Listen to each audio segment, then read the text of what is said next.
There we are. All right, everyone. Welcome to today's Program Yourself Then podcast. And I'm going to do things a little unusual today. No initial lesson. I don't know. I've been off for a day or two. I'm in summer mode. And so I'm just going to pop into questions whenever they're asked and just see where things go. But no initial lesson today. The lesson is whatever comes up. We're just freewheeling it here, freestyling it, seeing what's coming up. So everyone's having a nice week. I don't know if people are in the summer mode. I'm in the summer mode, that's for sure. But I hope everyone's having a nice day. Missed you guys yesterday. Yeah, yesterday was Thursday. Been a crazy couple days for me. I actually went away, then I had to come. Yeah, Marcy says no lesson is the lesson. Yes, exactly.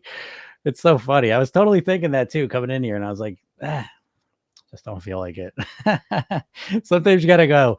It's funny. I was recording. I got one of the things that's coming down the pike here, and this is actually another reason why I'm not thinking of a lesson, because I'm in fix my program mode. So I'm in more of the technical, what you would call it, the schematics of my program mode than I am teaching lessons. And I know it's hard to switch from others. But anyways, one of the things that's coming down the pike is the program's kind of split up a little differently. So program yourself, then you'll be able to get just the hypnosis, right? The daily hypnosis sessions and the sleep gnosis sessions and the hypnosis library. You'll be able to get just that alone. That's all you want. You'll be able to get that. And then there's the mastery stuff, the blueprints, the technique, all that. But then if you want to continue, this is for the people up until now, everyone's gotten the whole system. But if you want to continue at some point in the future to receive daily sessions, that's going to be available to you very quickly here. So I'm working on that. And it's exciting, but I've been making up. So my goal is to just have these daily sessions go for the foreseeable future. I mean, at least a year. But anyways, long story short is I was just doing one of them. It's called I'm Resilient. I Keep Going. And that's how I felt today. I'm like, I don't know what I'm going to talk about, but I'm just going to get on here and just talk about whatever. So anyways, let's see. So if anyone has any questions, feel free to ask them. What's up, Karen? Hi, my day off. Nice. Thank you again for changing my life mindset. You're welcome. You're welcome. I was thinking about you because I'm about to head down to Rehoboth 2 weeks. In 2 weeks? Next week. No, next week I'm leaving. Yeah, not next week. Next Saturday. The week after I'll be gone. Can't wait. Cannot wait. I haven't taken a week off in a while. So looking forward to that. Been taking lots of little vacations, and that's been awesome. Although I just went away, but that I went away and had a great time, but it ended up being kind of stressful for some reasons that end up not being that serious, but seem potentially serious at the moment. But anyways, so yeah, can't wait to get away for a week. Looking forward to that. A lot of things been going on, a lot of work. What's up, Claudia? Hi, Jim. I can't relax these days, and I'm not losing weight anymore. How to calm down? Well, I think the first distinction is recognizing, is it that I can't relax or is it that I'm not relaxing? I think that's the first distinction. It's really, really important because I find most people, well, I do find a lot of people don't know how to relax, literally don't know how to. So in Program Yourself, then that's one of the core things we work on because relaxation really is such a foundational piece of the whole process, simply because when you're relaxed and calm, that's doing a lot of the work for you. When you're relaxed and calm, you think differently, literally. You're activating different parts of your brain. You just see things differently, think differently, see things from a different perspective. So integrating relaxation into your life is one of the most beneficial things you can do for your weight. And so that's why I ask you, is it that you don't know how to relax and can't? Excuse me. Or is it that you're not doing it? And so if you're programming yourself, then you're not doing it because you do know how to relax. So that's the first question. So assuming you do know how to relax, but you haven't been doing it, now it becomes, okay, how do I like to relax? How do I relax? And so the relaxing can be any number of solutions, from real quick, simple ones of relax your shoulders, relax your face, relax your chest, relax your stomach, and take a deep breath in. There you go. You probably feel a little more relaxed. Right now, that's the thing we have to understand, is that relaxation is a skill and it's a gradient.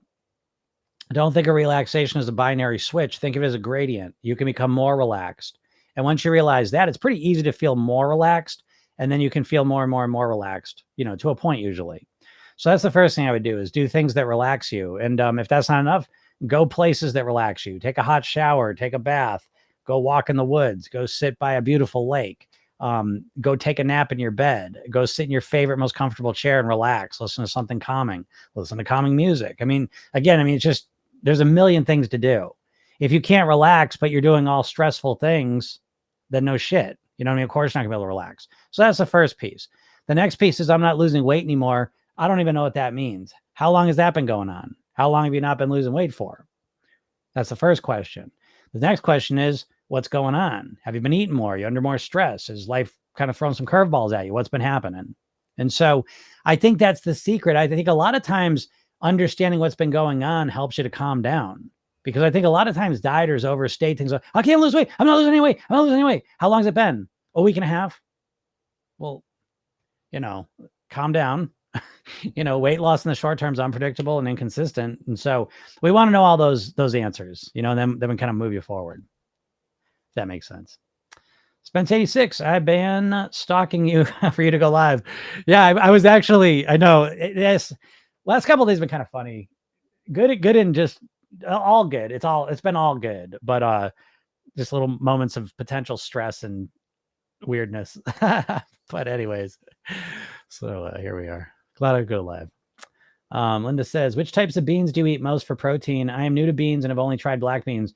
Black beans are the most healthy ones, in my opinion. I think black beans are at the top of the list. Garbanzo, chickpeas are really good.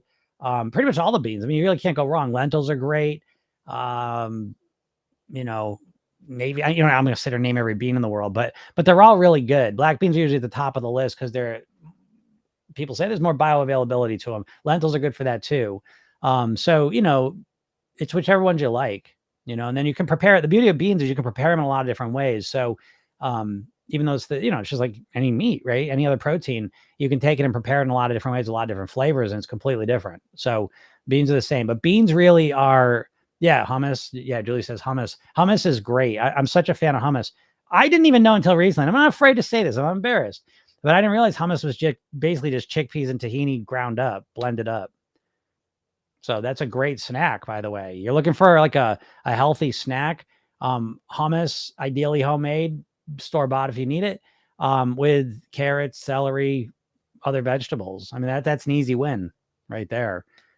So that's a great strategy. But beans are really great. Beans really, again, now this is coming from basically a vegetarian. I do eat a little bit of fish here and there, but beans really are one of the magic protein sources, in my opinions. And I know there's dumb people who say the lectins, watch out for the lectins, but you cook beans and the lectins go away. So I don't know why people say stuff like that. There's really an anti-vegetarian bias in this world. I will let you know that. And a lot of it's bullshit. So anyways, but beans are great for you, I think. And I think it's wonderful.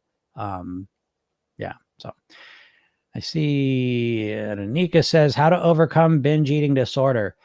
Well, I will say, if I don't really work with disordered eating, like official diagnosed disordered eating, that's not my specialty. I work with people that do not have diagnosed disordered eating, but that struggle to get themselves to eat in a way that gets them to the weight they want. So I can't speak to that level of an actual diagnosed disorder. That's not my specialty.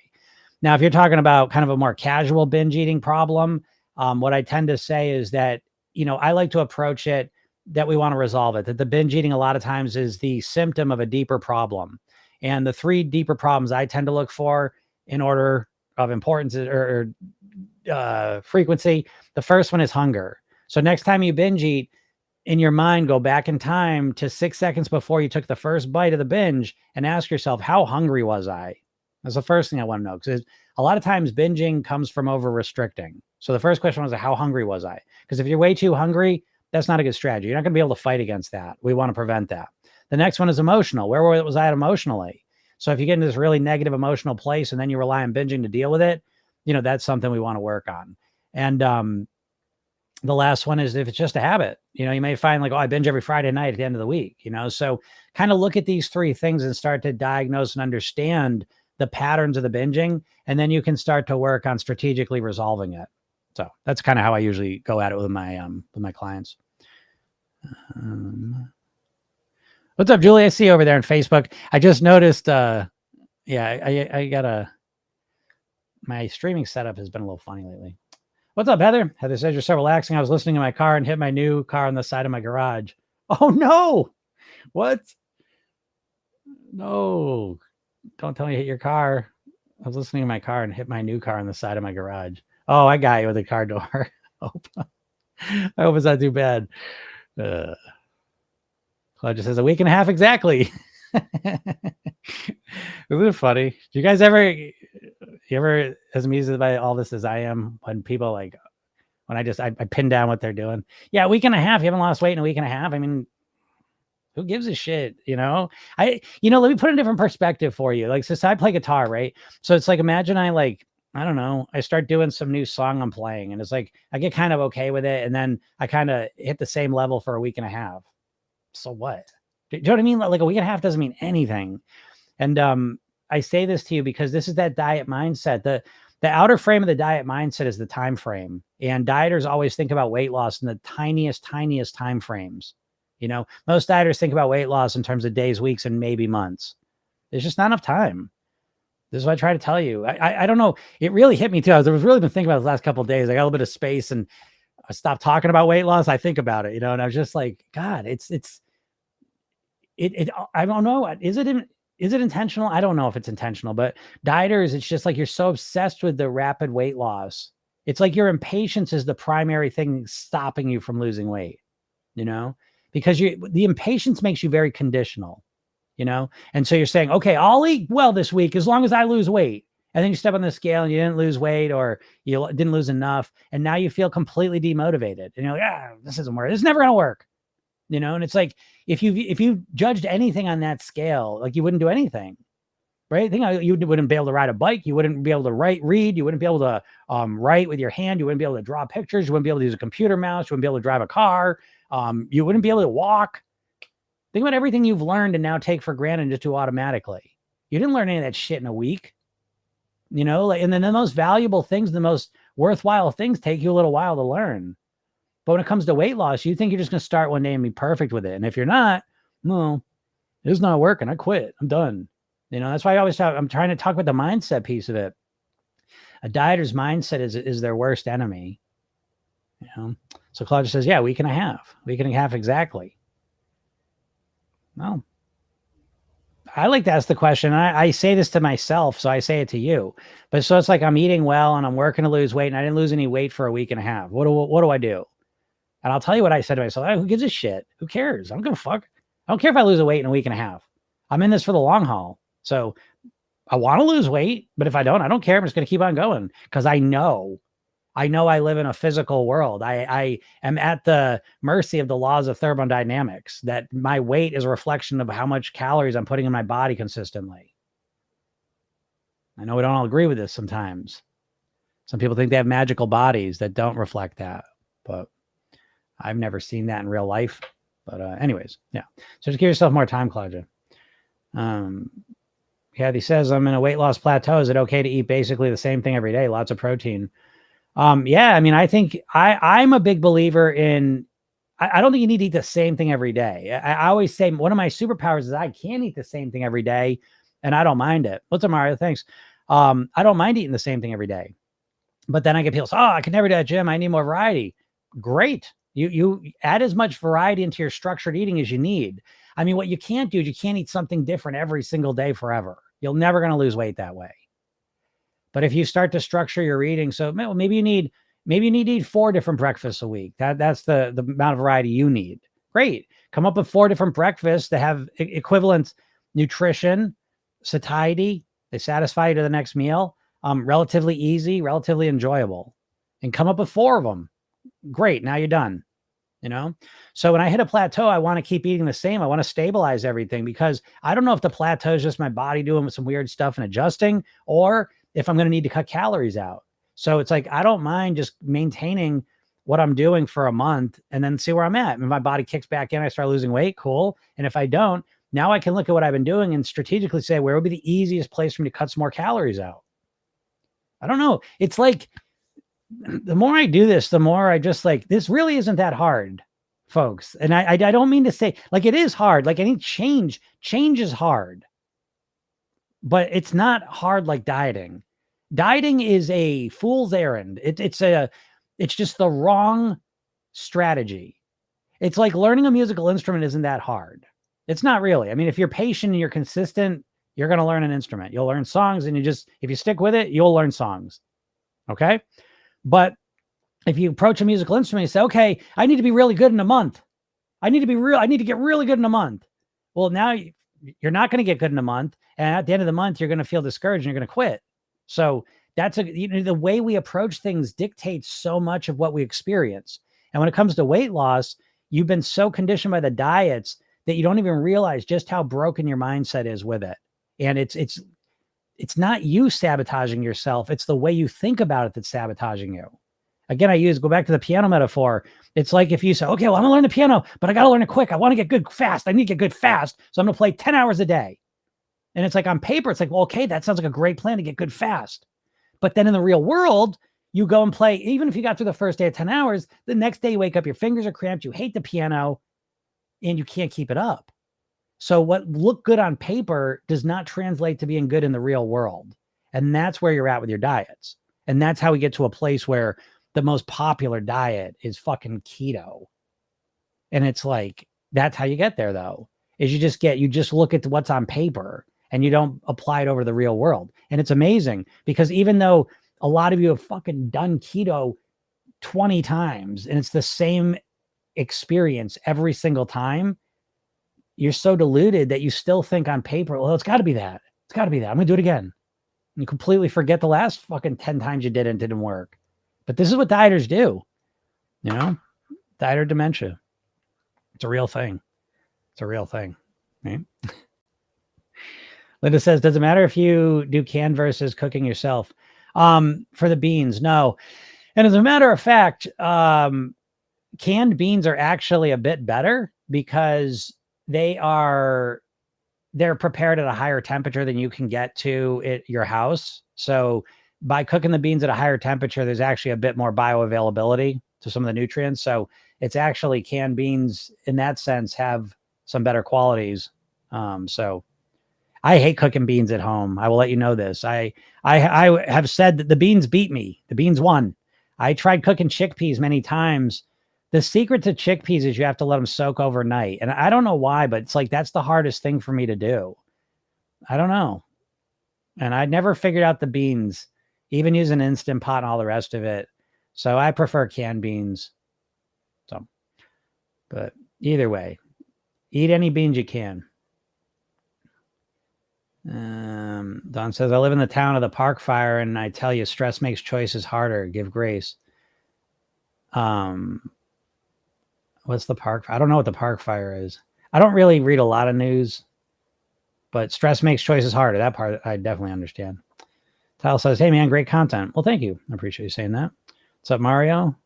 WW says, I lost 20 kilograms. Now I'm 184. And my target is 66 kilograms. They're at 70 kilograms. Great job. That's great. Yeah. So, yeah, 20 kilograms is substantial. That's pretty impressive.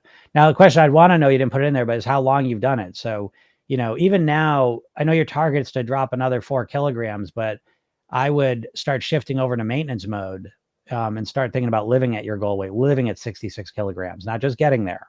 Right. The target's not to get to 66 kilograms. The target for all of you is not to get to your goal weight. The target is to live at your goal weight. That distinction is so important.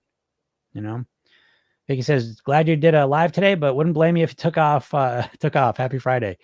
Yeah, I almost did, but I love doing these lives. I love doing them. I wasn't even in a mood to teach a lesson in the beginning, but the lives are so easy for me. I can do these on. I find them very fun to do. That's why I love coaching. I love doing these lives. Two of my favorite things. What's up, Jim? There he is. Hey man, what do you think about me trying out frugivore diet? I love fruits, man. I think that the fruit diet is a strange one. It's not one I would recommend. It feels unbalanced to me. That's what I think. And I think there's no need for it. I like fruits too, but I wouldn't want to live only on fruits. And I've been close. Listen, I was a raw foodist. So I've lived on lots of fruits and lots of raw foods. And So yeah, but Jim, again, Jim, what I will tell you, the secret is never mind the specific diet you're going to follow. I will tell you what I think, take it or leave it. But I think you got to let go of the jumping into whole hog into another thing, because to become a fruitarian and just eat fruit is a dramatic shift in your diet.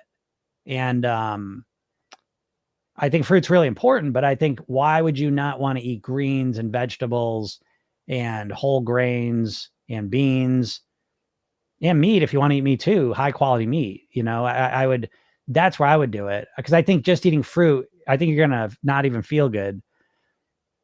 That's what I think. And I think you're going to be hungry. I don't think you're going to be able to do it, first of all. I think it's very difficult to do. So, yeah, and I don't know a lot of societies living only on fruit.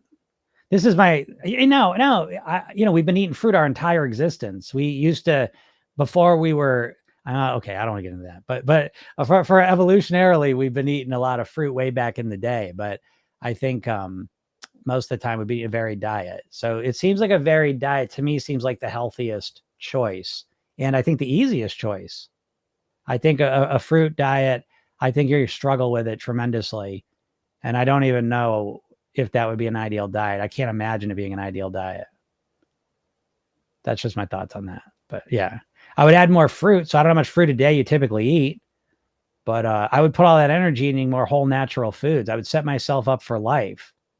I don't know. That's the big difference that I made in my own life. And that I'm always kind of trying to preach here is that never do anything that you don't in your mind imagine you'd be able to do long term, because you only have so much energy. There's only so much time in life, and you got to dedicate yourself to things that are going to go long term. That's what I think. Like the way I eat now, I'm going to eat this way for the rest of my life. I mean, I'll tweak it. There'll be little changes for sure. Like for example, the biggest shift in my diet, I guess technically, was going from being a pretty intense meat eater to being a vegetarian or pescatarian technically. And then I was doing that for 20 years. And then about 5-6 years ago now, I started really adding a lot more beans, fiber, nutrient density, nutrient variety in my diet. And that was a huge shift, but it was still the same foundation under it. And so I see myself as I get older, my diet will evolve and optimize in ways that I can't even imagine, I assume, but it'll probably always have that same foundational piece under it. I'm not like, oh, now I'm a fruitarian. Oh, now I'm a just vegetables. And now I'm a carnivore. Oh, now I'm going to do keto. And now I'm going to do this. And I'm not making these wild swings in my diet. I've got a core philosophy that I'm always kind of building on. Now, again, I may tweak it in different ways, but it's always a core philosophy. And that has served me so well, because I can tell you, even 25 years in being a vegetarian, this year, even just this year alone, this summer, has been another jump up to another level, because I got this farm share, this CSA thing. So I'm getting so much fresh, whole vegetables and fruits into my body, more than I ever have in my life. And that's brought me to another level, but it's building on top of the level that was already there. It's just optimized. So again, I suggest all of you get a firm foundation for your diet. And I'll tell you what that firm foundation is. It's never going to change. Is whole natural foods. If you start eating more foods out of the produce section, that's a solid philosophy for how you're going to eat. I don't think you'll ever go wrong with that. I don't think so.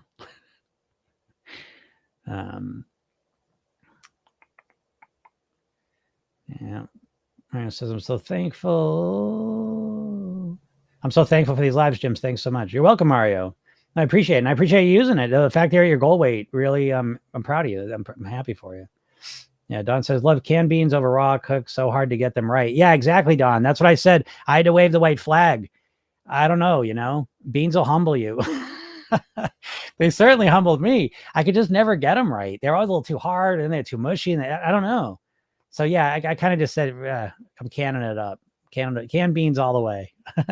I lived that canned bean life, because cooking the beans was just a thing. I might go back to it at some point. I might re-engage, but for now, I'm a canned bean man.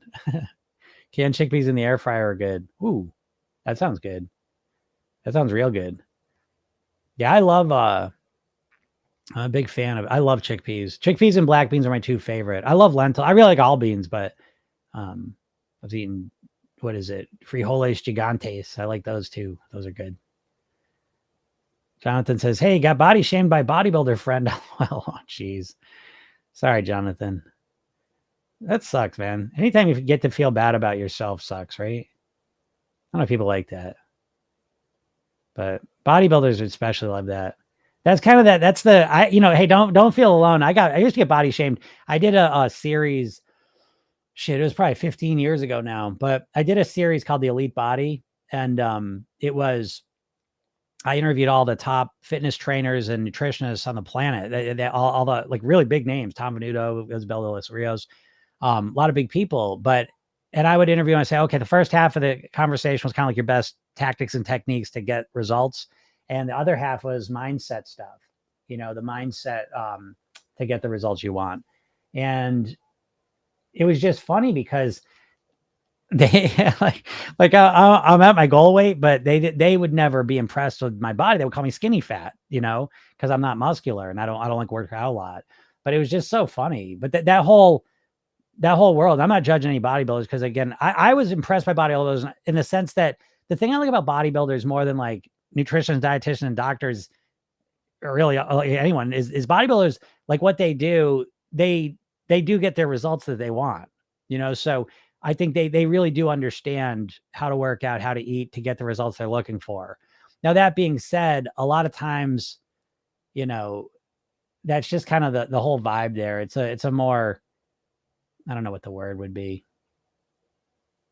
It's more that David Goggins-y, like, come on, just do it. It's not so empathetic and compassionate, more kind of like that macho masculine, come on. And part of that just goes along with, don't be a baby, all this stuff. So whatever, it is what it is, right? I think there's plenty of that though. I try to come at it, I try to show a different side of the whole thing, and I learned a lot from them. I certainly did learn a lot from them, but I did also learn that a lot of times my motivation for them was a lot different than theirs. To be honest, I used to ask myself, what's your motivation to work out so hard and to do this? And more than once I heard, it's not going to have more sex. That's like, I want to appeal to the opposite sex. That's cool. But, like that's not my motivation. So, again, I'm not judging it. There's just different motivations for different things, and I think it's important though to realize, again, find your motivation, find your fit. Cause I remember talking to myself, oh, maybe I should work out more. And it's funny that shit can get in your head, but you just have to be careful of that and, find the right fits and the right people. But yeah, I'm sorry that happened to you, John. Don says over 70,000 acres made world news last night, day 3 of this. Holy shit. That's crazy. That's terrible. Yeah, I don't pay attention to the news. I know people get upset with me sometimes. I don't pay attention to the news, but I don't know. I guess I'm a sensitive person. It makes me feel bad. There's always like a fine line between knowing what the hell's going on and feeling like shit, because what do they say with the news? If it bleeds, it leads, so it's a stream of negative shit constantly. So I've been into the news too. I knew everything with the news, and I find myself happier with this. And the big things kind of bubble up to me one way or the other. But yeah, that sucks. Those fires are so scary. Faith says, lunch is my problem. I'm too lazy to make my lunch at home and I end up eating fast food every day. Yeah, Faith. Okay. I really appreciate you saying that. And being really honest with it, because I think this is a very common thing, is that lunch for a lot of people, this is exactly what's going on, is they don't have a healthy option ready to go. And so I think the secret here is to realize, to be flexible with your thinking, And so the first step is, we pull that back and say, okay, lunch is my biggest issue. So in Program Yourself Thin, that's how we approach weight loss, is we start with, what's your worst eating habit? What's your worst eating habit that's responsible for the extra weight? And we focus on that like a laser.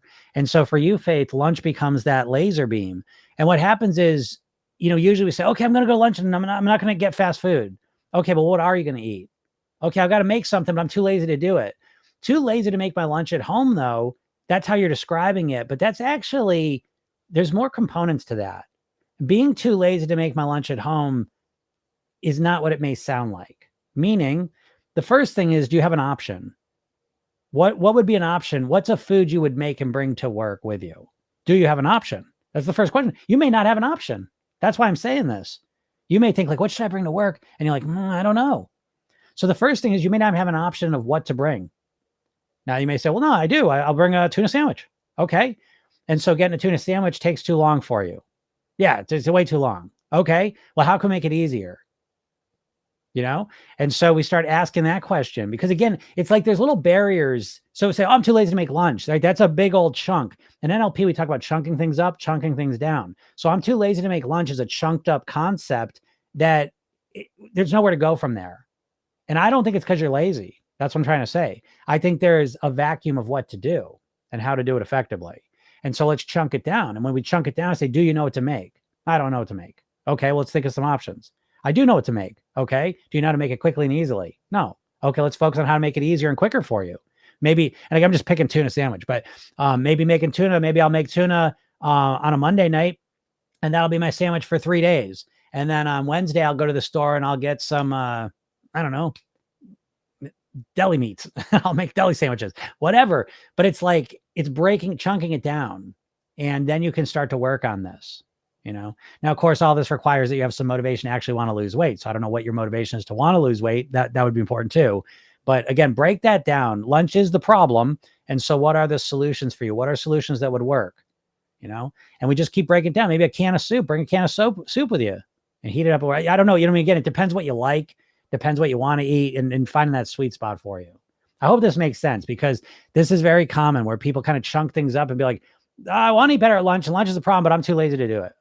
And well, we can't just leave that like that. You're never going to figure it out.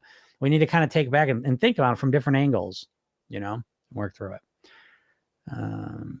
JK says, thank you for being the real deal and for sharing with us. You're welcome. Thank you for listening. What's up, E? He says, hi, Jim. Thank you for coming on live today. I see a mealtime shift. I can do a 6 to 8 hours between meals due to fiber, but continuously optimizing, adding a meal after 4 hours. Yeah, that's great. That's so smart, because what E's doing in Program Yourself, then we really honor our hunger. We don't fight against our hunger. We honor it. We master it. We work with it. We want to keep ourselves satisfied, because the more genuinely satisfied you are, well, obviously the easier it is to make healthier food choices.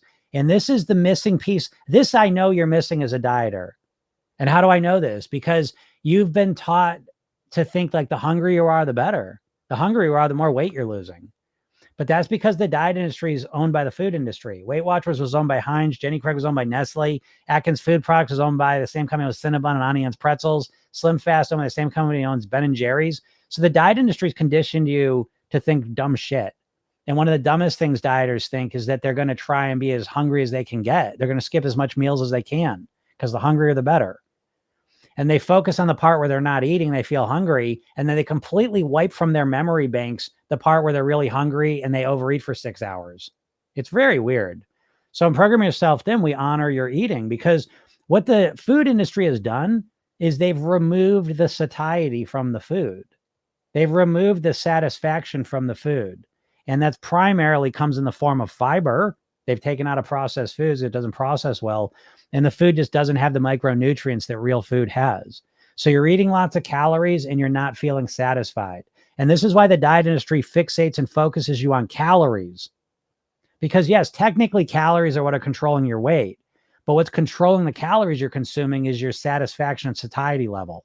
And so you're probably overweight and undernourished. And so if you're undernourished, guess what signal your body sends to you? Hunger. Because your body thinks, well, if I send it a hunger signal, we're going to eat something, we're going to get some nutrients. Of course, your body hasn't picked up on the idea that we can eat lots of calories with zero nutrients in it, zero micronutrients in it. So if you're trying to lose weight, there's a good chance you're always hungry and you're always fighting against your hunger. Now, that's a losing strategy. So in Program Yourself, then a big part of the process is learning how to manage your hunger so you feel genuinely satisfied, satiated. And once you do that, again, it's just unbelievable. I've gone through this myself. It's the Ozempic effect for real, though. And I did this 5-6 years ago. I tell you, sometimes I wonder, going from being a real intense meat eater to being a vegetarian is a huge shift in a diet, right?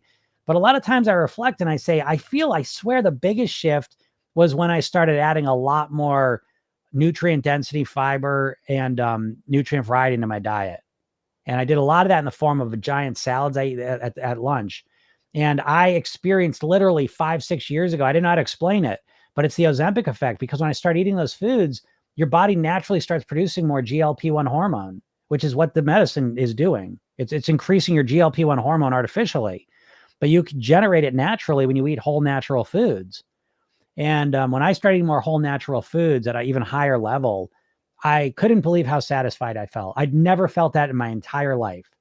And all of a sudden, not only was I eating these salads at lunch, but for the first time in my life, I was satisfied throughout the afternoon, and I would go into dinner half as hungry as I used to be. And what do you think would happen if you were half as hungry as you normally are? Right? It's way easier to make healthier choices and to eat less. I mean, that's what's happening in the weight loss medicines. Jesus Christ, if people don't understand anything, I'll tell you, dieters, I feel so bad. That's why I'm out here every day, because they get you dieters. They got you guys in a tough shape. Oh, so yeah, but great job, E, because it's all about optimizing, So I love that you're doing that, adding a meal after 4 hours. Yeah, I think that's smart. Play around with that. What's up, Moses? Moses said, I decided to try this thing where I'm going to eat one cookie a day to teach myself how to eat a balanced way. I like that. I ate the whole family-sized cookie box the same evening. Oh, all right, that didn't work. Yeah, well, it's hard. I mean, again, I don't know. I say this to you guys all the time, and I tell you everything. I never hold anything back from you. I want y'all to know that. I want you to know that. On this podcast, I never hold, I don't have some magic wisdom that I only say for my clients. I don't do that. What I do, I mean, the program is the program because it's the way I deliver it. You know what I mean? But anyways, long story short, the point I'm trying to get to is that there's a Einstein quote I think about all the time, that the same level of thinking that created the problem can't solve the problem. And so, Moses here is going to try eating one cookie, but he's got the same mindset, and it's hard. Why would you act any different if you think the same way? So there's always that challenge, but the secret's to learn from it. I wouldn't quit on that, Moses, but I know now you're kind of at a loss, but yeah, that happened. People binging. Well, at least you tried something. Experimenting is a good idea. Crystal said, now plan to do raw for breakfast and lunch and cook for dinner. Oh, I like that. Yeah.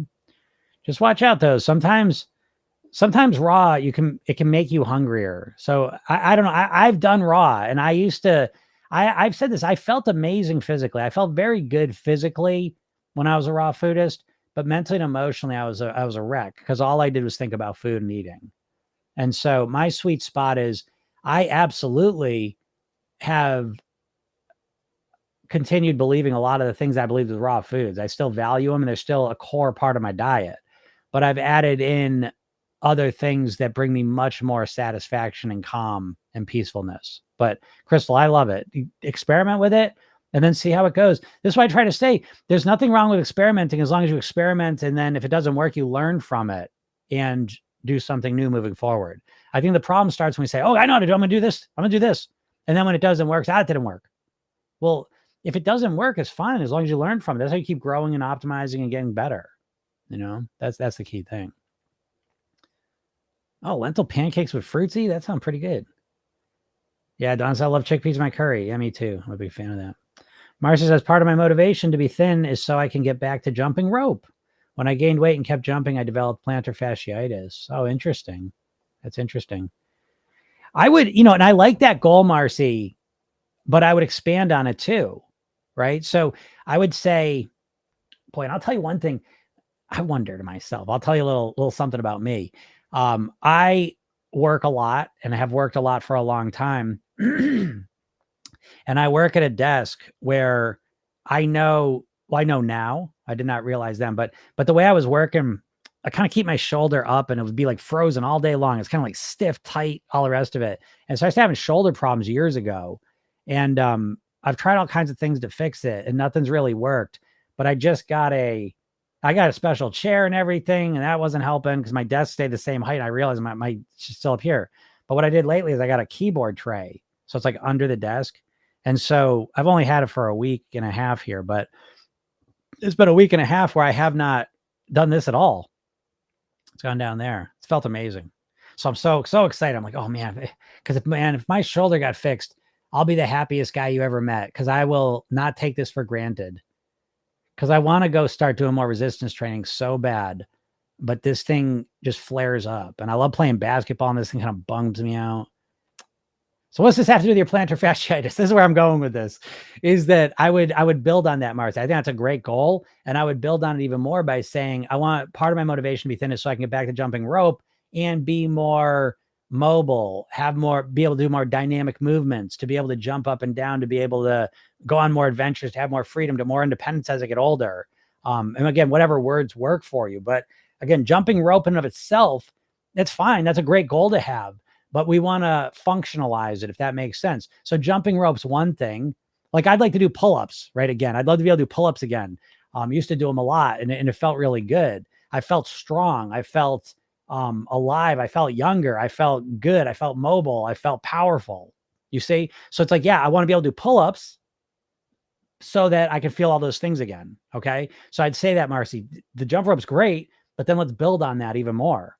Okay. Because you may or may not be able to do jump rope, and let's give it more meaning. And the more meaning can be whatever. Why do you want to jump rope? How are you going to feel if you're able to jump rope? What's that going to do? And how are you going to see yourself if you start jump roping again? It's like, if my shoulder can kind of get better and I could start going to the gym all the time and working out, I would feel like a way better version of myself. And I feel pretty good right now, but I'd feel way better if I start doing push-ups all the time. I would feel like $1,000,000, you know? And so it's the behavior. Oh, I want to be able to do push-ups again, right? That's cool. But let's build on it by saying, how's that going to affect me on the inside? What am I going to feel? And how am I going to think differently about myself? And that brings it even more juice. All right. But great job. Here, Sandra says, my fear food is peanut butter, and I decided to remove it from my diet completely. Yeah, great.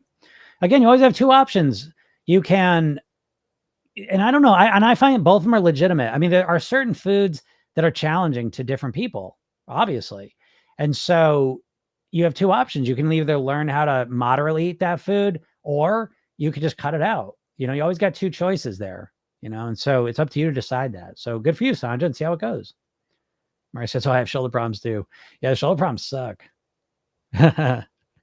There's Paula, though. She's getting the shoulder replacement. Did you get it done yet, Paula?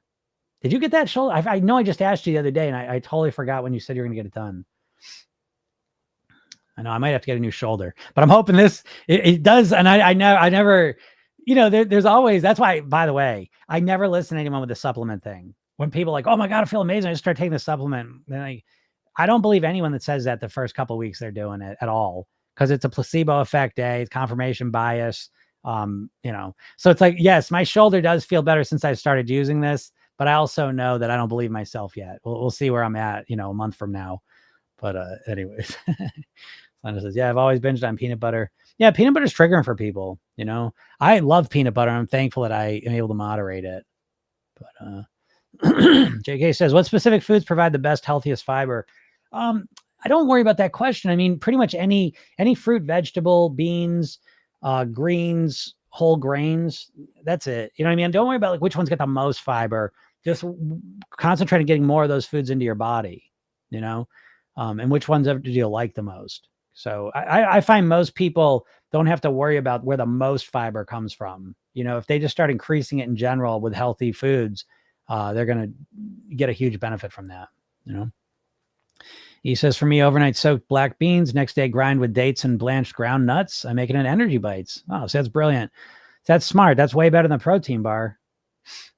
Mute thinks. Kathy says, binging on anything makes me feel awful. I guess because of loss of control. Yeah, I agree. Binging on anything, I think, feels gross. I was thinking that yesterday. I was exhausted. I was up really late Wednesday night, and it was just weird stuff was going on. But so it's like I didn't really sleep, and I was noticing yesterday afternoon I was just doom scrolling, and I was like, oh my God, I'm tired. I'm like, I can't stop scrolling, and I was like, it was so weird because I always look for that stuff, you know. And I think a loss of control, yeah, it feels like shit. I love paying attention to that though. You know, I notice like when I'm really exhausted or tired or really stressed or in a bad mood, it's definitely, I'm more likely to scroll, eat bullshit, you know, not care. I mean, there's no news alert. We all know that to some degree, but actually being present when it's going on is fascinating. But I think, yeah, losing control, you know, it feels like shit, and binging on stuff feels like shit. And binging, I mean, there's the double effect of loss of control feels shitty, and then the effect of binging, putting so much of something in your body feels shitty. So yeah, it's a double whammy, I think. You know? Don says 3 options. I knew you were going to catch me, Don. That's awesome. You caught that. That's so funny. I was literally going to say that too. So what Don's referring to is the 3 R's, right? Reduce, replace, remove. And I thought that when I was going to say that, but I was trying to say like it does. I don't really think anything's really binary necessarily, but it does seem with foods, people either have the ability. And I hear what you're saying, right? Because I was going to say remove or reduce, replace, and the difference being that it seems some people, whether it's real or just they imagine it to be so, and it is so. There's certain foods it seems like if they interface with them, they like have no control at all, and so that seems like a remove category. And in that situation, it's almost like they couldn't reduce, replace because they just it's binary, it's all or nothing. You know, with certain foods for some people. And then the other one is that you have some influence over it. And if you do have any influence over the food, again, yeah, it becomes, you know, reducing the intake when you eat it, you know, starting to replace it with other stuff as well. That's awesome, Don. Marcy says, I got jump rope instructor certified in April. I want to start teaching so there's more motivation. Oh, see, that's great, Marcy. That's what I mean. So it's like, and I know you knew that when you said that, but you want to highlight that, right? So it's like, I want to jump rope again so that I can be an instructor and I can have that identity and I can be teaching people and helping people and feeling good and blah, blah, blah, blah, blah. It's like the more we see, we don't want to just assume stuff, right? So, oh yeah, I want to jump rope more. And you know all the reasons. I want to say, like, yeah, I want to jump rope more. So blah, blah, blah, blah, blah. And I want to say all the things, you know what I mean? Because when we say these words, when we identify them, when we clarify them, when we boost them up, when we build them out in our mind, we tap into more motivation. We create more neural connections, more neural networks that motivate us. So that's wonderful. Oh, Paul said Monday. Yeah. So Paul will have a brand new shoulder this time next week. That's exciting. What's up, Deb? Paul's all excited. That makes me happy. Yeah, Don says lack of sleep's the biggest detriment to eating. I agree. I mean, I literally saw it yesterday for myself. You just think differently. You know, it's it is a thing. That's why I always say sleep's the first most important lifestyle habit to focus on. I think there's just so much residual benefit of getting more sleep. It just helps you in every way. So I think that's really important. Spoochie says, I'm a year binge free today. Congratulations. What an accomplishment. Wow. That is something else. To not binge for a year is tremendous. So good job. Let's see. Bob's here. How's it going, Bob? Vicky says, nuts with oils removed. Plain nuts don't turn me on. Yeah. Nuts with oils. Oil's fascinating. And I will share with you the thing I think is so, someone told me this. One of my clients told me this a couple months ago. And I think about this all the time because it just proves such a point. And the point's this, that the way oil affects our eating is really profound. Okay. And let's talk about it. So the example she shared with me is if you think of tortilla chips, right? So if you like tortilla chips, it's kind of crazy because if you think about it, basically 4 tortilla chips is 1 mini round tortilla, right? It's cut into quarters, fried. Okay. So it's like you can eat a good amount of tortilla chips, right? You can eat a pretty good amount of corn tortilla chips. But how many round tortillas could you eat? Right? For real. Like how many could you just sit there and eat? Even if they tasted good, right? They just, something happens. And so with the oiled ones, the fried ones, you can eat way more. And so part of that's the oil. Part of that is that what's going on is the water content of that is way reduced. It's replaced by oil, pushes it out. But the oil does stuff to food that gets us to overeat it in whatever ways it happens. So yeah, it's kind of crazy. What's up, Blue? So yeah, but oil, yeah, watch out for oil because it's well, that's another thing too. I was just reading about this book, Swallow This. It's all about industrial food production, and industrial frying is disgusting. I used to be a fry cook for a little while there. I worked at a chain restaurant and I was a fry cook. And I can tell you firsthand, it's fucking gross. It's gross. You want to know what's gross? Is how long you use the oil for. And that's what I was realizing, you know. So I'm working, it's a fryer. It's a fryer that's this big. You know what I mean? And it's disgusting because you're taking, it's all the stuff's going in there. It's gross. And you're just using it. And what happens is oil starts to break down and it creates other chemical compounds. And industrial frying is even worse because they use the oil even more. And it creates all kinds of issues. I don't know, reading this, it's fascinating. I never even knew this stuff, but it just makes you think about things differently. Thanks, Jonathan. Bramley says, yeah, same idea with potatoes and crisps. Yeah, exactly. That's what I was saying. Well, I know you're from Ireland, but I was reading UK, the top fried things they eat, because I forget what it's. I'll be letting you know. I got to take my notes and put them into the digital form. But the number one source, there's this, I haven't forget the name of it, but there's some chemical that like the frying makes that's classified as carcinogenic. And the number one source of that chemical intake for people in England anyways is chips and crisps, which for you Yanks is potato chips and French fries. That's my bilingualness. I speak a little bit of UK English. So anyways, yeah, but yeah, obviously it's a totally different thing. You can eat way more French fries than you could potatoes. So something to that. Yeah. Okay. So I learned so much from you. Thanks. You're welcome. Sandra says, ever since I watched one of your videos for the first time, I pay more attention to how certain food affect my feelings, and not just food, but sleep and emotions. And now I'm more aware of that. Yeah. There was a but it's like learning how to live all over again. Yes, Sandra, it is. It really is. It's, it really is. You know, I say this all the time. People come in here and it's like, they're like, think one thing and then it's completely wrong. And it's like every time that happens, we feel like an asshole. We feel like a stupid asshole. But I'm like, don't feel like a stupid asshole. This whole journey is one of facing our ignorance. You know, if you're overweight, it's primarily because you're really ignorant. And I'm saying that in a very triggering way, because don't be afraid of being ignorant. You are ignorant. You've been trained to be ignorant by the culture we live in. And it's the journey to becoming thin and healthy is a learning process. It's learning the right way to see things. We've been bullshitted our whole lives. We just believe a bunch of bullshit. That's the core problem. And so much of this is learning new things, learning new ways of seeing things, but an accurate way. So yeah, it does feel that way, Sandra, but embrace that. That's the exciting part. To me, that's why I say we take weight loss rapid and personal development, because this is about becoming the best version of you possible. Who do you want to be? You know, who's the best you that you can possibly be? And that's what drives me. And so I love coming face to face with my ignorance now. I really do. Because anytime I realize I'm ignorant of something, it opens the door. I can fucking learn and I can get to another level. That's what I want. I'm not afraid to feel stupid or be stupid or have done dumb shit for a long time. Or, you know, all this. I don't mind it anymore. I want to keep getting better though. You know, but that is a challenge sometimes, you know.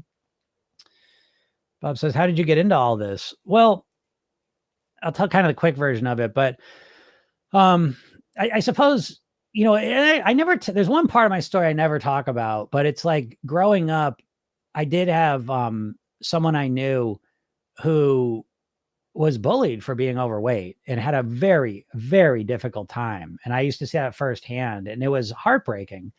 So that's a little bit of the pre-story, but then the real story starts. My dad died he was 54. I was 9 years old. He died of a heart attack, and he was obese. He wasn't morbidly obese, but he was obese, and his weight was always a thing. He was a big eater, awesomest guy on the planet. I mean, this guy, he was so great. My dad was just one of the best people. So he died, and that was awful. And, you know, I remember even at 9, I was like, I'm never gonna let that happen to me. 10 years later, I was 50 pounds heavier than I am now. I was 50 pounds overweight. And I was in a real dark place. I was binge drinking, binge eating, overweight, doing crazy shit. And that's why I say the universe just smiled on me. And I took a semester off from college. I was in a tough spot mentally, emotionally, all sorts of ways. And during that time, all like in a month or two, I was exposed to Tony Robbins, personal development, hypnosis, NLP, yoga, meditation, guitar, yoga, all of these things, martial arts. I don't know if I mentioned that one. All of these things, literally in a couple months. And I grabbed onto them with both hands. I was obsessed with them. And I just loved it ever since. And that's not what led to the weight loss, because NLP is what the main thing I learned. And the core of NLP is learning from other people, finding role models and finding out what they did and doing what they did. And so I began to find people that had lost weight and kept it off. A lot of them were at the Y. I used to be part of the Y. And so I went there and I was looking for people, and I began speaking with more and more people that had been overweight and lost weight, but kept it off. That was the key thing I was looking for. And yeah, then I got everything in order. I've been on that path really. Like I said, it's been 30 years personally, 20 years professionally that I've been doing this. And I've just always been obsessed with it. And I don't think it takes much psychoanalysis. That my father, I'm sure, had a lot to do with it. Because to me, I think of weight as life and death. I don't think of it as just looking better. I think of it as I think it's the core of your reality. I think what you put in your mouth consistently is probably the number one factor about how long you live, and probably the number one factor about how good your quality of life is while you're alive. I truly believe that. So when I'm out here talking, that's why I do this. My mission in life is to help as many people live at their goal weight, not because I want the world to wear bathing suits, but because I want you to live a life worth living. I want you to not have to think about fucking food and weight for your whole life. You get one life, as far as we know. I want you to live it. I want you to enjoy it. I want you to feel like your best self. So that's what it really is all about for me. And, at the end of the day, really, like, what I'm obsessed with is personal development, but I frame it in weight because the weight piece is so important. I mean, 72% of the population is overweight or obese. So, I always joke. It's like, I wish the weight loss medicines were real. Like, I wish they fixed the core problem. Like, and what do I mean by that? I wish there was a pill that you would take that would get you to eat fucking healthy food. That's what I'm saying. The weight loss medicine it's just a Band-Aid on a problem, But I wish there was medicine you could take and it made you crave healthy foods and not like processed foods. Because then I would say, thank you. You got it from here. Go take your pill, and I'll be over here teaching personal development, But again, I think to me it feels like a need. So that's kind of where I'm at with this. Jonathan said, Jackson, I love my healthy fried chicken with sauces. Yeah, right, Jonathan. Again, we joke about this, but it's no different. I joke about Jonathan saying, oh, yeah, eat healthy. What do you eat healthy? Fried chicken. Well, hey, that's not healthy. And then you feel like a stupid asshole because you're, oh, my God, I'm so stupid. But I've gone through that 1,000 times. I mean, I've gone through so many times, and it keeps on happening, But there's so many foods I thought were healthy that completely weren't. It's not your fault. We live in it's a deception zone. There's so much money there's so much money being made off you being unhealthy, overweight, and unhappy. And so we're constantly conditioned with dumb shit that send us down the wrong path. And to get on the right path, you have to face that you're an ignorant motherfucker who has no clue how to control your weight. Sorry. You think you know everything, and you don't. And you got to let that go. And that's why I know all you people, because I say this, but the only people that listen to me are overthinkers. Most overthinkers are pretty smart. You probably think you're a perfectionist. You think you know what to do, and you got to get yourself to do it. I can't make it any clearer that you're fucking 100% wrong. You have no idea what to do. Literally. Just as what? Because you shouldn't eat carbs? What does that mean? Really? What's that mean in a life? Who do you know in your life that doesn't eat carbs? It's just, you know what I mean? Like, it's a fantasy land of ideas that don't really work. And so I try to say it as bluntly as I can with love in my heart. I'm not saying this to be I'm not some troll making you feel like shit. I'm saying it to snap you out of your dieter trance.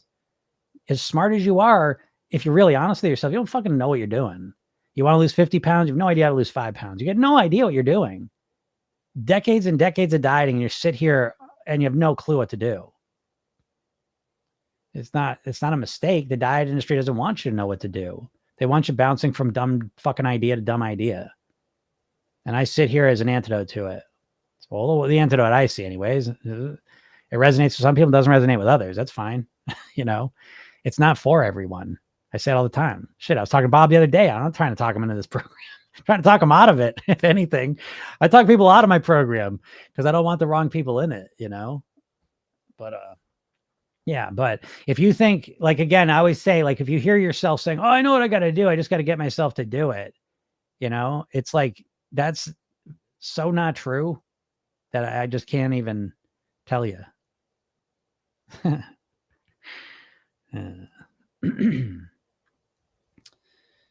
Brantley says, have you ever had a British fish supper, battered fish and chips? I have.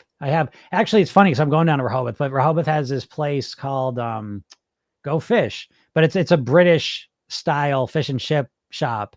And yeah, I love it. I don't eat a lot of fried food, but I will, boy, I did eat a lot of fried food. You know what I mean? My sandwich of choice was a fish sandwich, fried fish sandwich, man. I've eaten a million of those in my life. My brother always jokes. He's like, you could write a book on reviews of all the best, but I don't really eat much anymore, but I may occasionally I will, you know, I like them, but yeah, once in a while, I mean, you can't beat that with that fried stuff, you know, and you don't internalize what's bad about it. You're just like, oh, I guess it's bad for me, but you don't know why. That's the difference. See, like having a general idea, oh, that's bad for me, I shouldn't eat it, is completely different from knowing what it does to your body on a granular level. That's the difference. Brantley says, when you talk about processed foods, does it apply to UK food? I know US food has more additives. Yeah, absolutely, Bramley, because, you know, it's interesting. It's funny too, because the last couple books I've read have been by UK authors, and it really drives home the point that UK is just as fucked as the US with the food. They're a hair better, probably because you guys were part of the European Union. They're better at labeling food, and they're better with the food stuff. US, I think, is probably the worst in terms of the food. And when I say worst, I'm saying that very specifically. We have lots and lots and lots of organizations monitoring things, but they monitor things like with blinders on. They monitor things in a very unique way. So they monitor certain things like really intensely and then miss a lot of the big stuff. And I think UK is a little bit better because they were probably the EU, but they're just as fucked. So yeah, we seem like sister countries in terms of the food production. So yeah, in terms of additives, maybe the additives are a little bit better, but there's so many layers. If it's processed food, there's so many layers of badness in it that the additives is just one piece of it. It's just so much. And I don't say it's to scare you off of processed food. I still eat processed food, but I look at processed food kind of like I look at alcohol. I respect it. You know what I mean? Like I'll do it because I like it sometimes. It's fun to do sometimes, but it's very serious stuff. You know what I mean? We're taught to minimize it. It's benign. Oh, don't worry about it, but it's serious. You know. What's up, Sheila? I saw you over there. Hi, Jim. I've been keeping my clean days to 1,600 calories. I don't count calories on pleasure days. I've lost 4 pounds in 8 weeks. Wondering if I should cut calories further or just be patient. I love that question, Sheila, and great job. My answer to that would be to ask you a question. How do you feel doing it? Okay. So if you feel good doing it, like if you feel comfortable, if it's easy for you to have 14 to 600 calories, your pleasure days are fine, and you want to cut a little more calories out, go ahead if it feels easy. So you're at the point now where we're not just making decisions based on how much weight you're going to lose. We want to make decisions based on how's it going to feel. If I cut 200 more calories out a day, how will that feel for me? And I never look at it like, oh, can I cut 200 calories out a day? I look at my stabilized eating. I say, where could I cut some more calories out? And I'll say, well, if it was breakfast, I could use a little less peanut butter. If it's lunchtime, I could use a little less dressing. If it's dinner time, I could take a smaller portion. You know what I mean? Like I look at things that way. So look at what your behaviors are and ask yourself, how could I reduce calories a little bit more in a comfortable way? And if you can't come up with anything, then I would keep doing what you're doing. But if it feels like I could cut calories a little bit there and I don't think it'd be a big deal, I would do that. You know, so I would play around with that.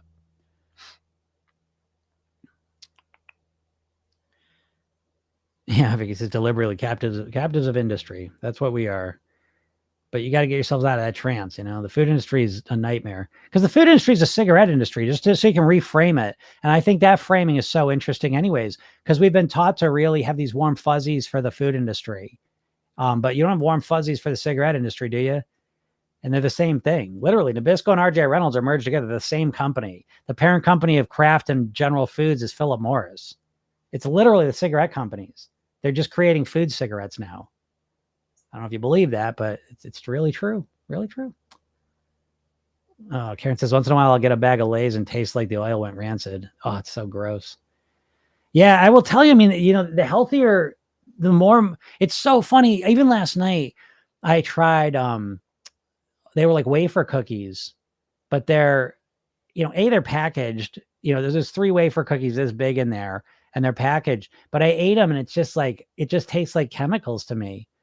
You know, your taste is relative. So meaning the more healthier natural food you eat, when you go and eat processed food, it doesn't taste as good.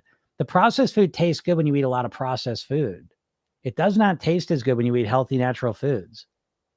So flavor and taste are absolutely relative. They're not absolutes. So not even surprised. Bob says, if we're all taught that way, then why isn't everyone fat? Well, I mean, people are different, and so there are differences in people environmentally, genetically, psychologically. There's a lot of difference in people. So, but at the same time, we are moving to all being fat. Let it be known, 72% of the population is overweight or obese. And, let me, you know what? Okay, that's it. I gotta print this thing up, but let me, I'll just look it up this way. I'm trying to think I want to get here. Let me give you an example. Weight map USA. Let's see if we can get that. Can we get this?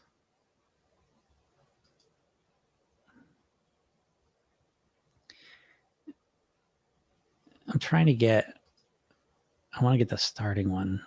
It's just easy. If I just use my own, I'll give you this one real quick.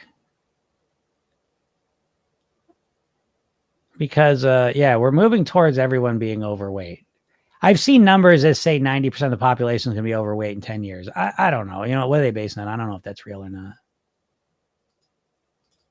But let me, so yeah, but there's different people. I mean, like, there's no question. Obviously, people have different body shapes, different experiences in life, grow up in different environments, have different psychological, aspects to themselves. But you couldn't have more people,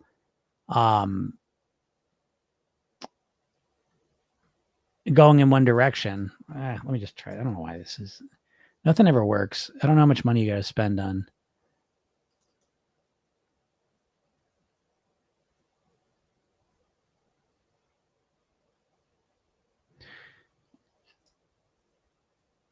What I'm trying to look for, and I don't know why it's such a hard time to get it, but it's so funny. I mean, I have like the fastest internet you could ever get. I have like the biggest community. And nothing works. So if you ever wonder why technology doesn't work, at least know that. Anyways, who gives a shit? But yeah, it's moving dramatic. I mean, again, they all the rates are moving that way. So, Big Mama Love, I know a lot about what to eat or not. The hard part is not giving into emotional eating. Yeah, and I get that. I know a lot of people know what to eat and not, but not really. You don't really. I bet you don't. Like, what I mean by that is that you have a general sense of like what's healthy and what'll help you lose weight and what won't. But I bet you don't know about calorie density. I bet you don't know about foods that create satiety, fiber numbers, glycemic index of foods, foods that really satiate and nourish your body, micronutrient density, micronutrient varieties. Like, are you making foods based on those decisions and those factors? Because knowing like, oh, I shouldn't eat carbs. I shouldn't eat ice cream. I shouldn't eat candy bars. Oh, here we go. Finally opened up. Jesus Christ. Okay, so in 1994, there was no state that had more. The state with the most obesity had 18 to 21%. There was two states in 1994 that had 18 to 21% obesity. And shit, this has even changed. This is out there. I gotta get the new model here. In 2015, there was no state that had less than 22%. Those numbers don't mean anything to you, but I don't know. I gotta print this up. I know what I'm saying. I'm just gonna let that go. I'm gonna print this up so I can show it to you. You gotta see it though, anyway. Yeah, but the hard part's not giving into emotional eating. See, but the thing is, giving into emotional eating, even that language, I think, is completely wrong. Because if you're emotionally eating, you're saying, I have to not give into my emotional eating. But let's take a step back and let's re-diagnose. Let's describe what emotional eating is. What is it?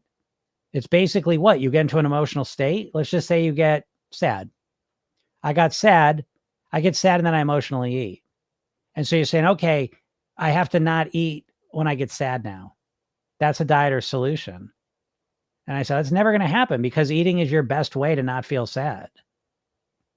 So the only way to fix this really, right? So to put it another way, the emotional eating is a symptom of a deeper problem. You're getting sad and then you're emotionally eating. So not emotional eating doesn't fix the core problem that you feel sad. So we want to get to the core of it and say, okay, what emotions do I feel that trigger the overeating? I feel sad. And now we say, how do I want to feel instead? Well, I want to feel more connected. I want to feel happier. I want to feel more optimistic, whatever the words are that you want. And so how can I feel that? Well, the food's not really doing. The food's typically like a distraction, for you. More than anything. It's a temporary little boost of pleasure too, but it doesn't really fix the problem. And so as we start to focus on the core emotions that lead to the emotional eating, we say, how can I resolve the emotional piece? Now we're on a whole different path. Right? And so I feel lonely. Okay, well, I'm not going to eat. Well, great. Now you just feel lonely. That doesn't seem very great to me. And that doesn't sound like a solution. If we say, I don't want to eat when I'm lonely, I want to actually resolve the loneliness. How can I do that? I don't know. I can call a friend. I can go to visit my family. I can go join a club. I can go walk around a bookstore. I don't know. It's different solutions for different people. But again, not giving into emotional eating to me is the most, I just think you're completely missing the point, in my opinion. I want to resolve the emotion. I want you to experience the emotions you want to experience in life. And I want you to have the ability to deal with the shitty emotions that life brings us regardless in a more effective way. So it's really not about the eating, but some people buy into that and some people don't. Sandra says, I also realized, where is it? Sandra says, I also realized it's all connected. If I sleep well, I eat well throughout the day. I feel good and capable of doing everything. I feel like walking, exercising. I'm just more motivated. Yeah, Sandra, that's exactly right. That's why I always say that the number one lifestyle habit is sleeping. But listen, so here's the 8 lifestyle habits in order of importance: sleeping, hydration, relaxation, breathing, nourishment, movement, meditation, gratitude. Those 8 things. So Sandra, that sleep's amazing. You add all 8 of these, it's transformational. You won't believe yourself, Yeah, Karen, yeah, that place is good, right? I'm going to go there. I'm going there this year. I don't care. In Scotland, we deep fry Mars bars. Yeah, we do that here too. We love shit like that. And again, I'm not saying, I think there's a time and a place for stuff like that. Like, I don't really like those, but I eat bullshit too sometimes. I think there's a time and a place. I just think it's not all the time. I think that's where you start getting real trouble. And how can it be enjoyable then? If you're doing it all the time. Sheila says, that makes sense. It makes me worry about pleasure days, that they're slowing me way down, really trying to break the diet mentality. Yeah, I get that, Sheila. But I mean, so wait a second though too. And you said something, I wanted to respond to that.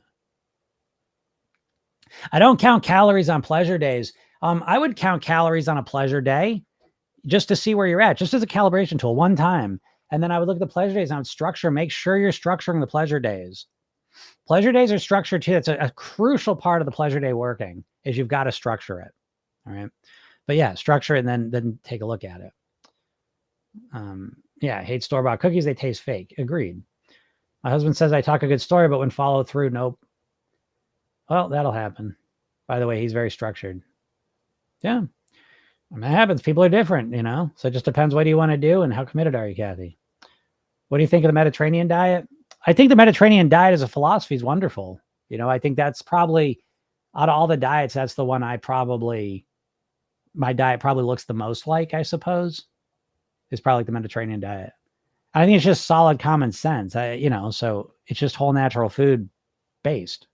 So I think I'm a fan. I don't like the diet part of it. You're just going to all of a sudden be a Mediterranean food tomorrow, 100%. I think that's weird, but I think like that as a general philosophy and guidance system, I think it makes a lot of sense because it's just healthy foods. In France, they have a scoring system to show how healthy something is overall. I think that's good. People often choose cereal bars thinking they're healthy, but they're not at all. Yeah, absolutely. I know. And that's really been coming up lately. Those protein bars, cereal bars, they're all bullshit. They're going to be, they're just bullshit. Julie says, are pleasure days once a week or once a month? I have pleasure days twice a week, 2 days a week. So But I mean, pleasure days, again, I know, unless you're in Program Yourself, then pleasure days you think are cheat days, and they're not. I mean, there's so much philosophy and mindset around the pleasure and clean days. So I almost hesitate to say pleasure and clean days on these podcasts because you're missing all the context behind it.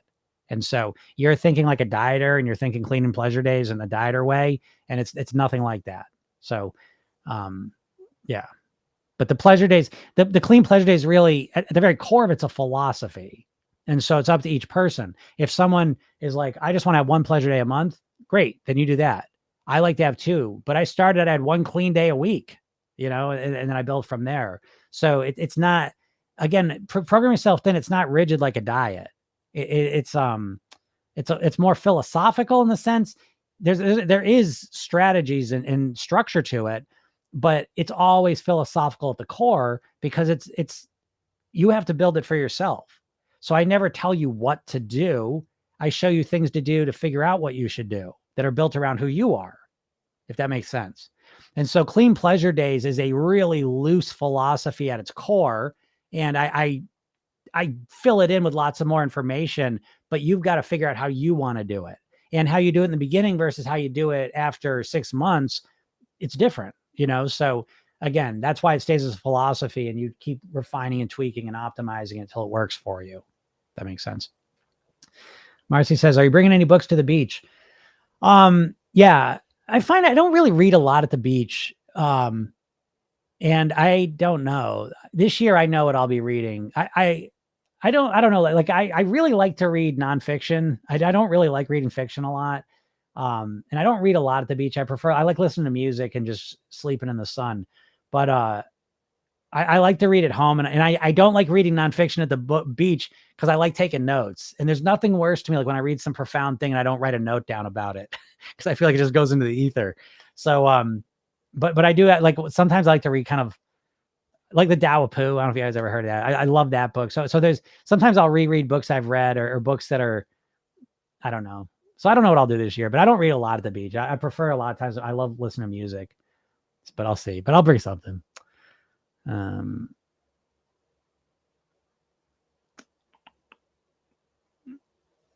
Yeah.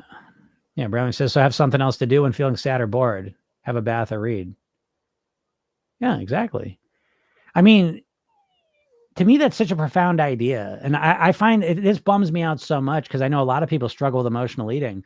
And the way they even frame that question, I got to stop emotional eating. It's like, oh, it's like you got shot with a gun. And I'm like, God, put this Band-Aid on. You're going to bleed everywhere. You're going to bleed everywhere. Come on, don't bleed everywhere. You got to stop bleeding. You know what I mean? Like all I'm concerned about is the blood getting on my furniture or something. And it's like, what about the healing? How about, no, let's get you healed. And I find that with emotional eating, I find that's like people want to use the Band-Aid in that situation as your willpower. I'm going to stop myself emotionally. I don't care what emotions I feel. I'm not going to eat. And it's like, oh my God. It's just like, think about thinking that way, right? You're just this emotional wreck and all you give a shit about is your eating. You know what I mean? Like, think about that. I can't tell how many people I worked with where they're lonely, genuinely lonely. And they're like, I got to stop emotional eating. So what's the emotion? Well, I feel lonely, then I eat. And so you think the problem is that you're eating? That's the main problem, you think? Not that you feel so lonely? You know what I mean? Like, does that not does that not bother anyone? It bothers me. Would you just want to be a thin, lonely person? I don't know. It's just, I don't know. Like, that's just, I don't understand. But I'm not sitting here saying, oh, emotions, it's just, loneliness, I just feel connected. I understand there's more to it, but how the fuck are you ever going to resolve it if you never focus on it? And no one's focusing on it because they're just worried, oh, I ate a bag of chips last night. Well, how about the fact that you feel you're totally depressed? I was like, oh God, I ate ice cream last night. Well, how about the fact that you're complete stressed out, anxious case here? I don't know. We just overlooked that and just, oh, I ate bad. That's weird. But yeah, I'm going on holidays for 9 days. Any tips? Yeah, have fun, enjoy yourself. And when we go on vacation, when we program yourself, then we call it minimize the damage mode. So you go and you're not going to eat as good on vacation as you eat at home. I don't think you should. But we also don't go crazy with it either. Kind of somewhere in the middle, the all or something mindset. So that's my tip. Sonia says, I just don't understand what you mean when you say gratitude. When I say gratitude, I will say that's my weakest habit out of all of them. But gratitude is, it's just feeling grateful. It's feeling grateful for, well, whatever you want. I mean, when you practice gratitude, you start feeling grateful for everything. But most people, and I can certainly speak for Americans, most Americans don't walk around feeling grateful for their life, for what they have, for their bodies, for who they are, for their reality. We live in a culture where we're constantly conditioned to think we don't have enough and we need the next thing. Everything we got's not enough. We need this thing. And so I think gratitude is a magical elixir. You step on the scale, oh, I lost a pound. Well, that's not an attitude of gratitude. You know what I mean? And so it's like, I think it's a crucial part of the process. And it's funny. It's, if you're at the beginning of the journey, it just seems like it's bullshit, but always, without question, when I'm working with people, we get deeper into the program, the gratitude always starts showing up as part of the solution. And it's not as obvious as sleep is, but it's as important, if not more important, in a weird way, because you're going to realize a lot of the things that trigger you to overeat, and a lot of things that cause you to quit eating well or get discouraged, there's a lack of gratitude. And whether you believe me or not, it's another story, and that's okay. Structure the pleasure days like how? Just like any other day. Again, it's so funny to me. I will tell you, this is the funniest thing to me is dieters freak out with the pleasure days, and they go into it and they think of them like cheat days. People have literally called them binge days. They are not. The question is, how can we get the most pleasure out of food? That's the question. And the funny thing is that you fucking have no idea how to get the most pleasure. See, you think the big cause of your weight problem is that you enjoy food too much. And I think that's a bunch of bullshit. I don't think you really do enjoy the food that much. I think you eat it. I think you look forward to it. And I think you wolf it down and don't even enjoy it really. And I think before you're done with it, you feel like shit that you're eating it. You feel bad about your body. You feel bad that you did it again. You feel like shit, and you're off to think about the next thing you're going to eat in order to avoid that shitty feeling. And so I think the way you get the most pleasure possible out of your favorite food that you can think of is to eat it at your goal weight. And you tell me if there's a more pleasurable way. You think eating a whole pizza when you're 50 pounds overweight is more pleasurable than eating a couple pieces at your goal weight? Then we got a difference of opinion. And so that's where the beginning starts, is how do you get the most pleasure out of food? And I can tell you, just wolfing it down is not the answer. So learning how to eat for pleasure is a core part of the program. And it takes a little bit, but structuring your eating. So my pleasure days, I know what I'm going to eat in my pleasure days pretty much. So it's not a free for all. You can never have a free for all. You'll just eat everything in sight. So I'm just going to leave it there for now, but yeah, because his gratitude makes a huge difference. Are your pleasure days a calorie surplus or just filled with unhealthier foods?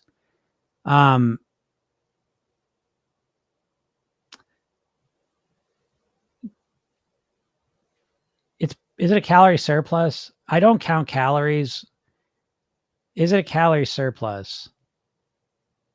Probably a little bit, probably. But I structure it different. So for example, my clean days, I have 3 meals a day. Okay.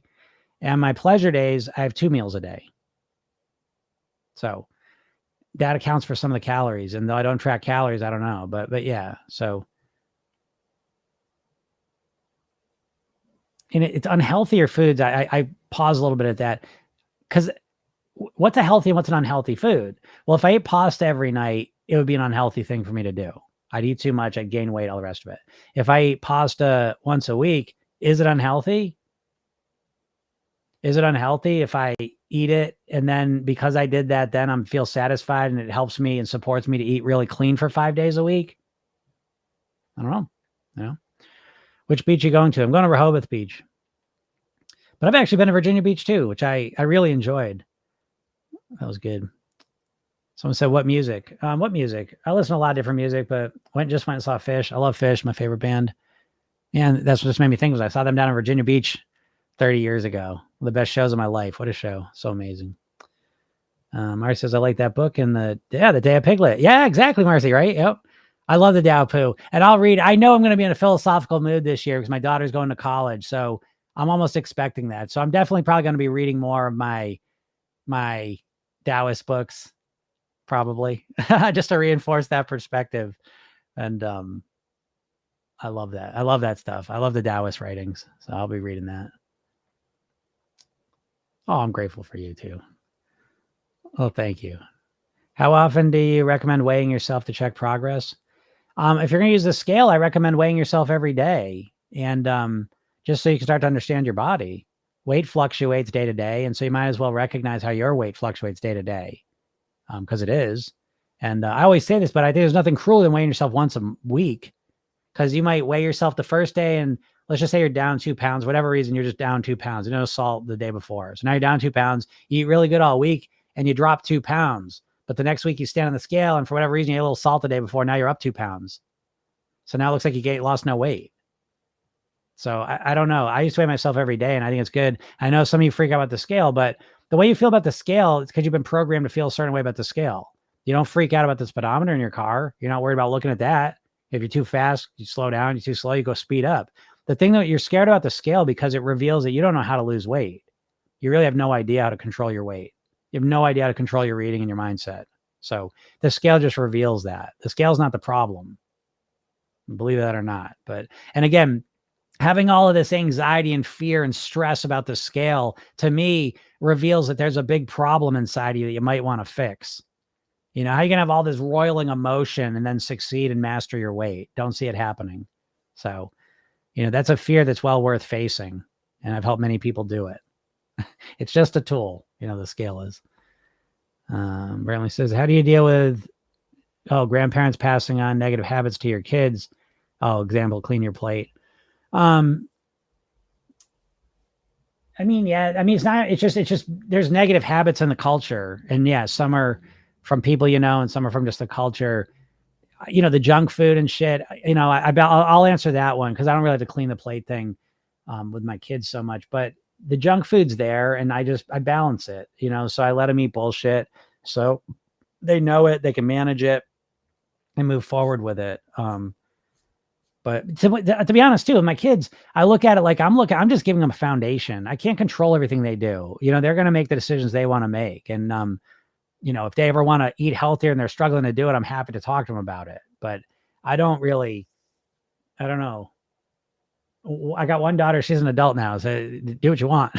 That's how I feel. I feel that way with everyone because you can't control what people do. And it's a miserable process to try. And, I don't want my kid to grow older any faster than he is. You know, I'm not in no rush for that. But at the same time, when he's 18 too, eat what you want. I don't give a shit. I'm not that guy. I got a hard enough time just getting myself to do the right stuff. I'm not trying to control other people. So yeah, but the kids thing, yeah, I just try and put good stuff in their head and I try to be a role model. You know, this is what I do. If you want to find out what I'm doing, I'm happy to talk about it, but I'm not sitting here trying to get you to do shit.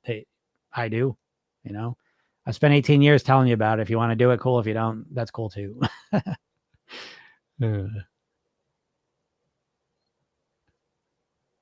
Oh, what? Cut it out, Marcy. You had fish tickets 20 years ago and they canceled the concert? Wow. The only concert I ever heard him cancel was in like Chicago. There was a big wind storm. Never did get to see him. Well, I'll tell you what, these guys are firing all cylinders. I've seen like, I don't even know, 40, 50 shows at this point. But I just saw him the other night. It's as good as ever. It's unbelievable. I'm so, talk about grateful. I was so grateful. These guys, they put a show on every time. What's up, Bastard? Bob says, wow, great point about the scale. I spent the last week in misery because I lost 1 pound during the week. I know, Bob. I felt bad for you. I was thinking of you. That's that mindset piece. You know what I mean? Like it's a doozy. You know, Bob's out here taking so much effort, but that's what I try and tell you, Bob. And again, that's why I'm not sitting here trying to talk you into doing anything other than what you're doing. Do what you're doing, you know, but just know I'm here if that doesn't work out. But the point I'm trying to make is that Bob's over here doing something extreme, doing a 22-2 model, right? So 22 hours not eating, 2 hours eating, which is extreme. Okay. It's hard to do that. And it takes a lot of energy and focus and concentration, all the rest of it. And so sometimes this is the diet way, is that you put all this energy and time and effort into doing something, that most likely isn't going to last long term. And so you'll do it really intense for a month, maybe 2 months, and then you just won't do it at all. And so now all that month, that 2 months is kind of wasted. You're not building on anything you learned. And that's one of the biggest lessons I learned 30 years ago. And I'm so thankful for it that I said, I'm not going to do anything unless it's something I feel like I'm going to be able to do long term. Does that mean everything I do long term? Of course not. But I'm not going to start anything that I'm like, I know I'm not going to keep this up. I know I'm not going to do 22.2 my whole life. I know that. And again, I'm not saying you may want to do 22.2 the rest of your life, Bob. So if you want to do that, then that's a different story. But I know I wouldn't. And so I never did extreme things. That's not true. I did do extreme things. But again, I've learned over time. I've gotten better at better. I never commit to anything now that I don't think I'm going to be able to do long term. I only commit to long term things. And that has supported me so well because we only have so much time and energy. You got to be strategic and intelligent about where you spend your energy, So, how do you discuss it with kids? Do you call them sometimes in everyday foods not good and bad?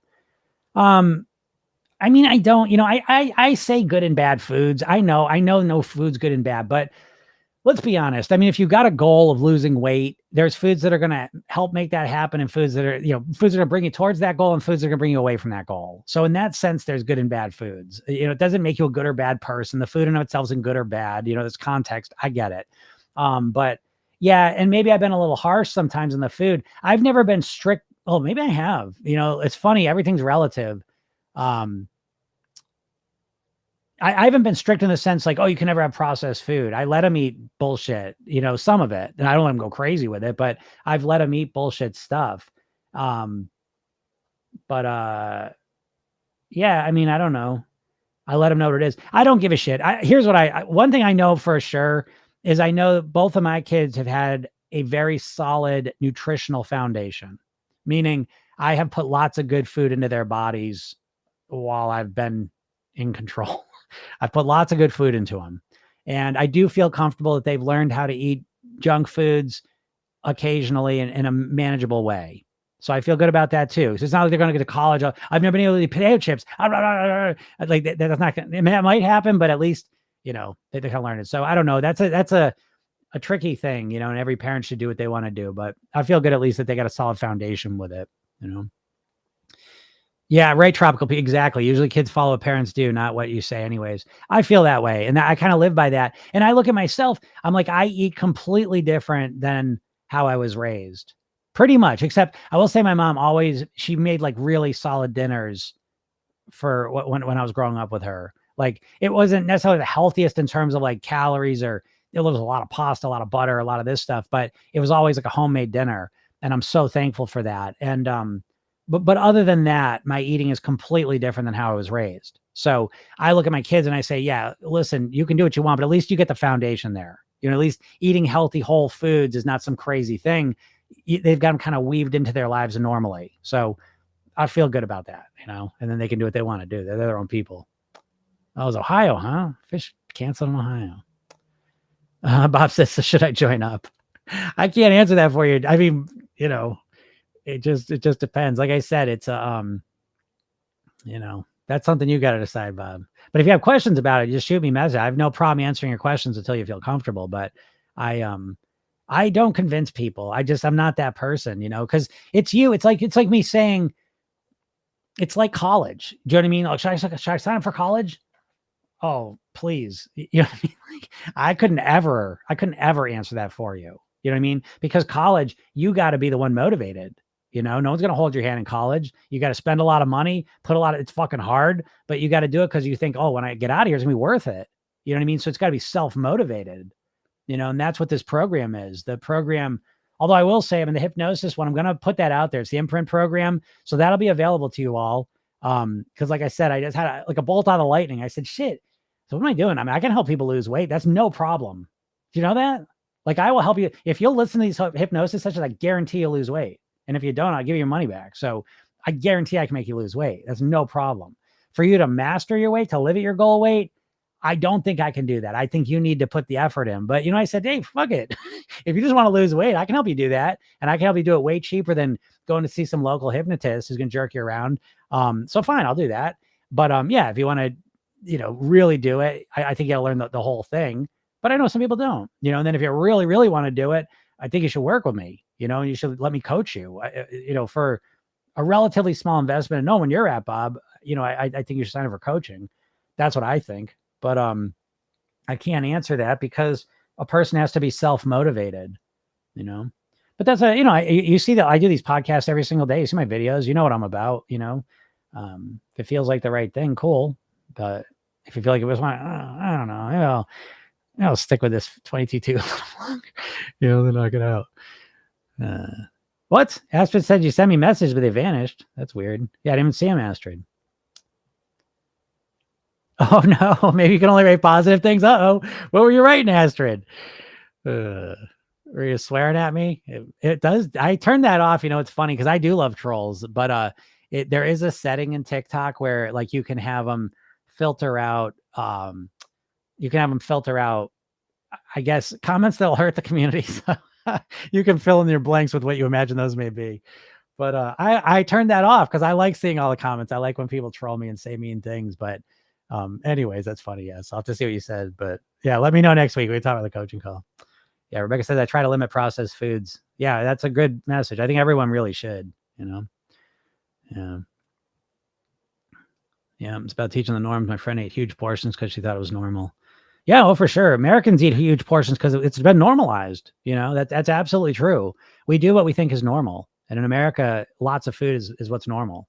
So changing that was weird. And it took a while too, by the way. Yeah, we had huge portions growing up, went to a friend's, got a tiny scoop of potatoes. A little scoopsy of potatoes, that was it when you go to your friends? That's not enough. Yeah, so it's just, but relativeness is really important, like it matters a lot. So that does factor in.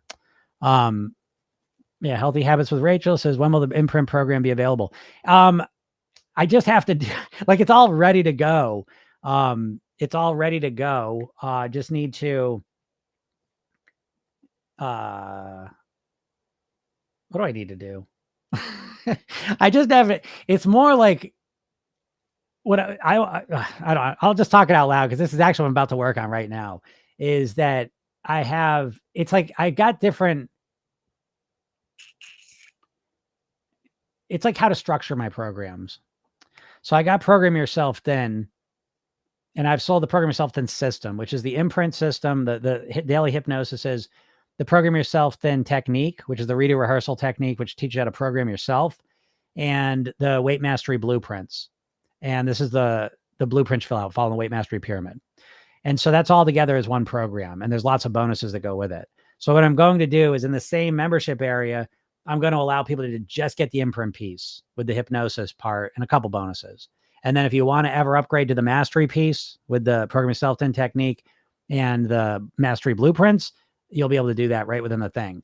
And if you ever want to upgrade to the coaching, you can do that right within the membership site. So I just need to set that up so that it looks that way. That's it. Which is actually not that hard. It's just that it's changing the ground under my feet a little bit. And that's why it makes me a little nervous. I want to make sure I think things and not break anything. So to make a long story short, though, too, is I'd like to have it ready to go for next week. And I got a person I'm working with on design who's kind of flaking a little bit, run a little past deadlines, which is kind of affecting a little bit too. But anyways, so yeah, hopefully next week I want to have this because I really want to get this to you because I know a bunch of you just want to listen to hypnosis sessions and they're awesome. This is the #1 hypnosis program on the planet. So it's cool having that. And yeah, this way here, you can get that if you choose to upgrade to the other things at some point, that'll be available to you as well. But I'm really excited to get the hypnosis thing out to people because I know, yeah, you'll see, like I can do the work for you. And it wasn't my first option, but yeah, it's fine. Yeah, so just right now I was sad, but I'm doing better now. Great job, Astrid. Yeah, I'm glad you're feeling better. Again, it's just kind of riding that out, right? We can all feel sad sometimes. And again, when you feel sad, a lot of times if you just feel it, we kind of ride it out and then we feel better. So, all right, everyone, I'm going to get out of here. If you're not in my world, please go click the bio, click my bio, click the link in my bio, get the hypnosis session, watch the video, read the emails I send you. If you're in the program, I realize you have not been getting the emails and I'm working on fixing that as well. And the podcast is Program Yourself Thin. It's on all the podcast platforms. Do it live every day. usually noon Eastern time, Monday through Friday. And that's it. If you're really serious, go get the program. I'll see you in there. And then have a super duper weekend. All right. Did you post Monday's lesson? We did not have a lesson on Monday, so there's no lesson to post, but I did post the Tuesday lesson we did in Program Yourself Thin for the last couple of weeks. Yes, Tuesdays. Those are up in the thing. I'm going to send a link out to them this afternoon here. But the last 2 weeks, I'd kind of laid on that. Those are both up there now, though. So those are ready to go. So check those out for those of you in the program. Thank you, Vicki. Yeah, you have a great weekend too. Thanks everyone. Have a super duper weekend. We'll talk soon. Bye.